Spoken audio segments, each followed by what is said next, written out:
Bonjour mesdames, messieurs, bienvenue à Série 15, votre web TV dédiée au rugby languedocien de la 4e série à honneur, diffusée mercredi, jeudi et vendredi sur série15.fr, avec mes serial chroniqueurs.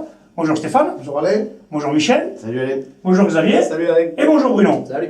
Alors messieurs, on va parler d'abord des pronostics qui ont eu lieu ce week-end. Bon, il n'y avait pas beaucoup de matchs.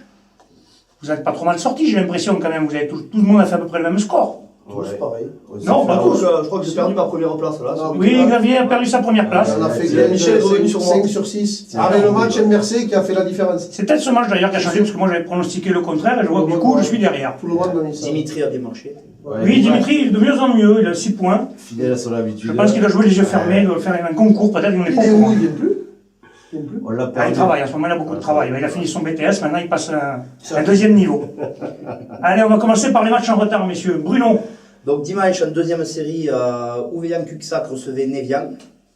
Victoire 30-11, bonus offensif pour l'association Ouveillans-Cuxac. Un bon match joué dans un très bon état d'esprit. Un temps difficile, un grand vent, très froid. Ouveillan a su bien maîtriser cet élément, c'est pas du tout le cas de Névian, malheureusement pour eux. Ils ont fait beaucoup de jeux en première mi-temps, Névian-Canet, pardon, mais ils n'ont pas réussi à scorer. L'AOC a eu 2 occasions, Et ils les ont mis au fond. 2 fois au fond, 15-6 à la mi-temps, le match était plié. Après, Cuxac a bien géré sa barque en seconde mi-temps, il marque 2 essais de plus. Victoire logique, il n'y a pas grand-chose à redire. Mais Névian-Canet s'est bien battu avec ses jeunes. Il patine quand même. Là, c'est peut-être. Là, les c'est gars. vraiment très jeune. Ils ont un peu de mal, ils ont des absents. Ouais. Bon, on verra s'il rentre un peu de monde. À noter quand même, pour l'anecdote, c'est assez rare pour le signaler, le match de Alexandre Baron, le fils, avec son père André Baron. Donc Bien le ça. fils au talon, le père à Ça, droite. c'est beau. Exceptionnel. Voilà, je pense que c'est pas arrivé souvent, c'est Le déjà père est arrivé. jeune Et la maman, la bourriche. Non. Le papa doit avoir 40 ans, mais à noter qu'en plus, le jeune, il fait un super match. C'est doit un être, tutorat ouais, c'est un tutorat avec le Racing Club Narbonnais.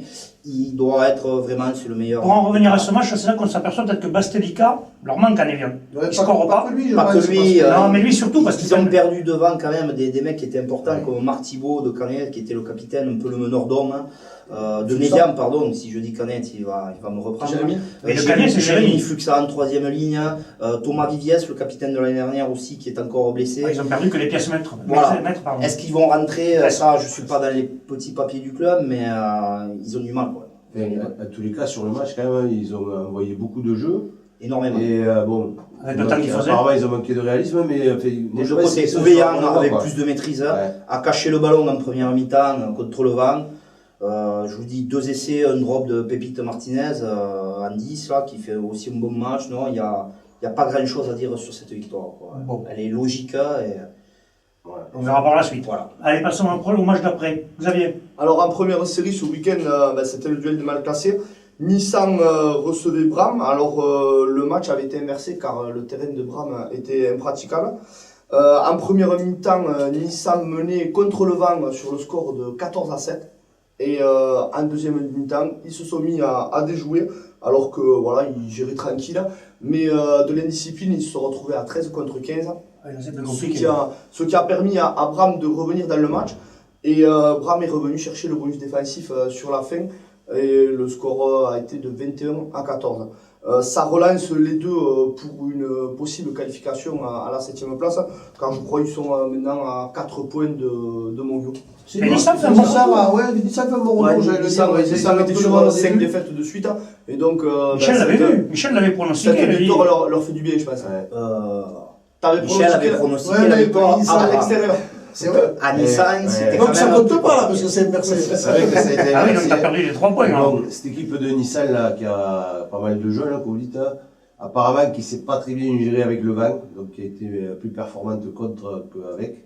Mais bon. Ça arrive souvent que les équipes de série. C'est pas donné à tout le monde. C'est souvent avec les équipes de série parce qu'ils n'ont pas le Apparemment, niveau ils- rugbystique pour justement Tout le gérer monde n'a avec. pas des Vidal dans son équipe ou des Voilà. Rosaven, donc Et non, du c'est sûr. coup, ils se sont un peu cramés, comme on dit, et ils ont fini le match Ils ont souffert physiquement et c'est là que Bram a réussi à revenir. Ouais, cette victoire doit leur faire du bien parce que l'année dernière, je crois qu'ils n'avaient pas bien tourné quand même. Ouais, ça va Et être compliqué. d'ailleurs, je crois qu'ils sont descendus de promotion en première série. Oui, ça. Et là, cette année, ils étaient sur 5 défaites de suite. Hein.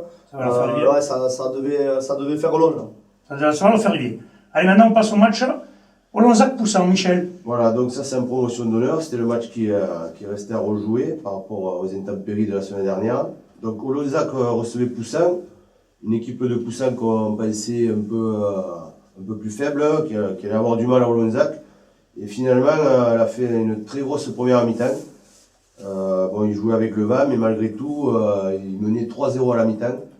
Et je pense que Olonzac ne devait pas trop s'attendre à ça. Donc Philippe Caffort nous avait dit qu'il manquait un peu d'expérience, mais je pense qu'ils ont peut-être un peu sous-estimé cette équipe de Poussin, qui pourtant était diminuée. On a dit qu'il leur manquait la charnière, devant aussi, il jouait beaucoup de joueurs de la baie. Bon, il menait 3-0 à la mi-temps. Je pense que Philippe Caffort a dû resserrer un peu les boulons à la mi-temps, remotiver les troupes. Il y a eu une grosse remise à Voilà, Oui, une question. voilà, je pense, parce que bon, en deuxième mi-temps, ils ont quand même pas mal dominé. Poussin a été pas mal sanctionné, beaucoup de pénalités. Donc ça leur a permis de marquer 4 essais, 2 sur pénal touche, un sur le centre là, qui a traversé, qui est allé marquer tout seul. Et ensuite un dernier essai en fin de match. Bon, le bonus offensif était déjà assuré et la victoire aussi. Enfin, signaler que pour une équipe, comme Philippe le disait la semaine dernière, qui manque d'expérience et qui a beaucoup de jeunes, ils sont quand même allés chercher le bonus offensif à 20 minutes. Quoi. Ouais. Dès l'appui du vent, apparemment, ils ont bien géré l'appui du vent. À la mi-temps, à mon avis, ça a dû bien serrer les boulons. Apparemment, ils ont eu quelques vieux, dont 2 secondes de ligne, on m'a dit, qui étaient... Il reste quand même, c'est plus Olonzac il y a 2-3 ans peut-être, avec des joueurs plus d'expérience, un peu plus costauds, mais il reste quand même des joueurs assez solides, Laurent Sorioux en particulier, qui fait une grosse saison, et qui arrive à mener la barque, et ces jeunes qui, oui, suivent... On s'aperçoit que Poussin-Metz, quand même, il ne démérite pas tous les matchs, quand même, il les joue... Poussin-Metz, ouais, tu l'as Oui, il faut bien le dire, c'est Poussin-Metz. Poussin-Metz. C'est vrai que souvent dans les associations Oui, comme ouais, ça, on oublie, voilà. C'est on oublie Poussin-Metz, c'est Poussin-Metz. Ouais, ils s'accrochent. Bon, apparemment, ils sont quand même un peu en difficulté, manque d'effectifs. On sait qu'ils ont beaucoup de joueurs qui sont partis à 7, donc ils se sont un peu diminués, mais bon, ils s'accrochent et c'est vrai que chaque match, ils sont là quand même. Après, il faut qu'ils accrochent un peu de points pour. Une victoire ou deux, ça peut leur faire du bien. Allez, on va passer maintenant au match Limoux-Mende, Stéphane. Oui, donc en poule honneur, Limoux-Mende, donc c'était un peu le duel des mal classés. Et Limoux devait s'imposer face à la Lanterne Rouge pour remonter dans le classement. Ils l'ont fait. Ils se sont imposés 13-0, mais ils ont des regrets parce qu'ils ont raté le bonus offensif. Ils ont marqué 2 essais. Ils ont tombé énormément de ballons en première mi-temps. 0-0 à la mi-temps. Ils ont déjoué complètement en première mi-temps. Et le match a tourné à partir de la 51e minute. Ils ont réussi à enchaîner 2-3 mouvements, ils ont marqué 2 essais. Ah mais on remarque que cette équipe de Limoux, chez eux, quand même, ils ont battu Plage d'Orbe. Limoux a un petit effectif, on l'a vu, mais va s'accrocher chez lui pour essayer de jouer le maintien. Il va être dur à match. À l'extérieur, je pense qu'ils vont le lâcher parce qu'on voit encore que l'entraîneur Ray, il a plus de 40 ans, a été obligé d'être remplaçant. Donc en première ligne, ils ont un petit effectif.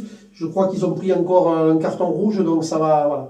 Ça risque de coincer. C'est ça qui s'accroche. Enfin, ils sont bien quand même, ils sont les 6e. Les points de pile ne sont plus à prendre. Il y a 3 victoires à domicile. 6e sans équipe B, parce qu'ils n'ont pas d'équipe B, donc ils n'ont pas de... Là, ils prenaient Mende n'a pas pris de bonus défensif, ils se retrouvent, ils n'ont qu'un point Mende. Je veux dire, par rapport aux concurrents directs, Limoux, il faut une bonne opération. Ils sont là, le maintien, ils vont le jouer, et peut-être la 7e place pour se qualifier. Peut-être ce match-là leur permettra. Voilà. Michel, le match Sijan contre l'ABB. Alors, Sijan recevait l'ABB. Donc, on l'avait dit qu'il y aurait beaucoup d'absents sur ce match par rapport au match du tournoi. Les gars avaient prévu de partir à Paris. Donc, du côté de l'ABB, il leur manquait pas mal de 3/4. Mais apparemment, du côté de Sijan aussi. Donc, c'est un match qui a été un peu embêté, on va dire, avec le vent et le froid. C'est 2 équipes qui produisent beaucoup de jeux. Ça a été partout ce week-end, malheureusement. Ça a été un peu compliqué. Dans la première période, c'est fini 3-0 pour Sijan. Et par contre, les 2 équipes ont fait beaucoup de jeux, ont tenté beaucoup de choses. Bon, l'ABB a perdu son numéro 8, Aziz Adi, sur double fracture tibia péroné. On va lui souhaiter un bon rétablissement. Ça a dû un peu les perturber. Mais après, voilà, sur la deuxième mi-temps, il y a eu des temps de jeu de partout. Pas mal de turnover. Donc là-dessus, quand même, Capestan, c'est leur point fort. Hein, sur Le ballon de Maître Glissant aussi, il y a eu pas mal d'en avance. les contre-attaques, et c'est là où ils ont fait la différence. Hein, J'ai vu aussi qu'avec Vidal au pied, ils ont été dangereux. Bon, certainement qu'il a dû porter le. Oui, ils avaient l'appui du Hang en deuxième mi-temps, donc du coup, je pense que Damien Vidal a bien géré sur le jeu au pied. Mais c'est surtout sur ces turnovers là qui font la différence. Hein. On se rappelle qu'à Riquet, ils avaient marqué 30 points sur 3 essais comme ça.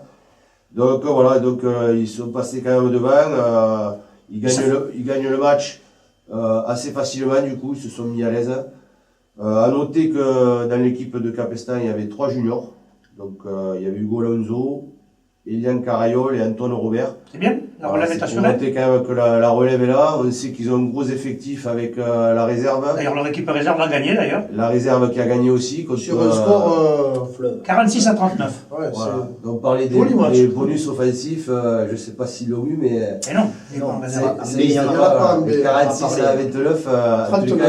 39. Il y a dû avoir sinon, il y avait un défensif et peut-être deux offensifs. Super rugby. Pour en revenir au match des premières, là, ça rapproche encore plus ABB de la première place. L'objectif d'être premier. Oui.